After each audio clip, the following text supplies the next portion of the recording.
Something which goes wrong very, very often in our society these days is divorce. The divorce rate in South Africa is climbing.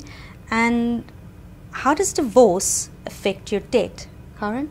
Well, if they're married in community of property, the two estates are joint, so you're responsible for each other's debt, half.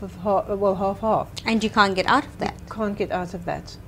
So if there was a bond or a home involved, and there was a divorce, there would have to be a settlement as to, and either the house would be sold. That depends on the settlement.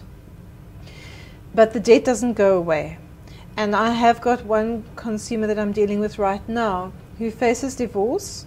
Her husband refuses to go under debt review, and that will help them. It will truly help them. But in community of property, community of property basically means that what is yours is mine. So Yes. your debt is my debt. Yes. Any decisions then taken about debt have to come from both people. Right. So are we right in saying that a couple cannot go under debt review if they are married in community of property and both parties do not agree to it? Yes, they both have to go under debt review.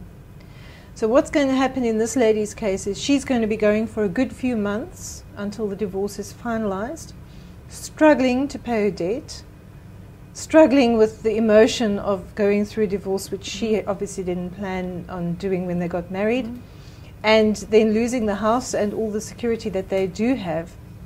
And then after the divorce has gone through, then she can only apply for debt review.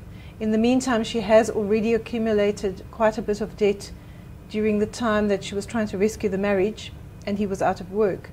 And the marriage has broken down to such a degree that there is no rescue. But that's the reality of so many people's situation these days. Yes, it is. What would you do to say to a woman in safeguarding herself against that situation?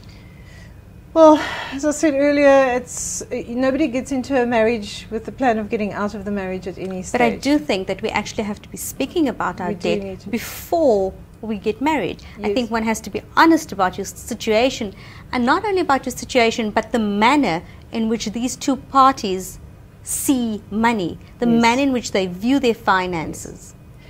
You know, we're going into marriages nowadays asking each other what is our HIV and AIDS status, but we never talk about our debt status. We never talk about our financial status. Why There's is that? more guilt and shame associated to debt these days than there is to chronic illness. Yes, yes. And who knows down the line if you're going to contract AIDS or cancer or something like that. Nobody knows that, but you can plan for debt. You can plan that you don't become over indebted if you talk together about it.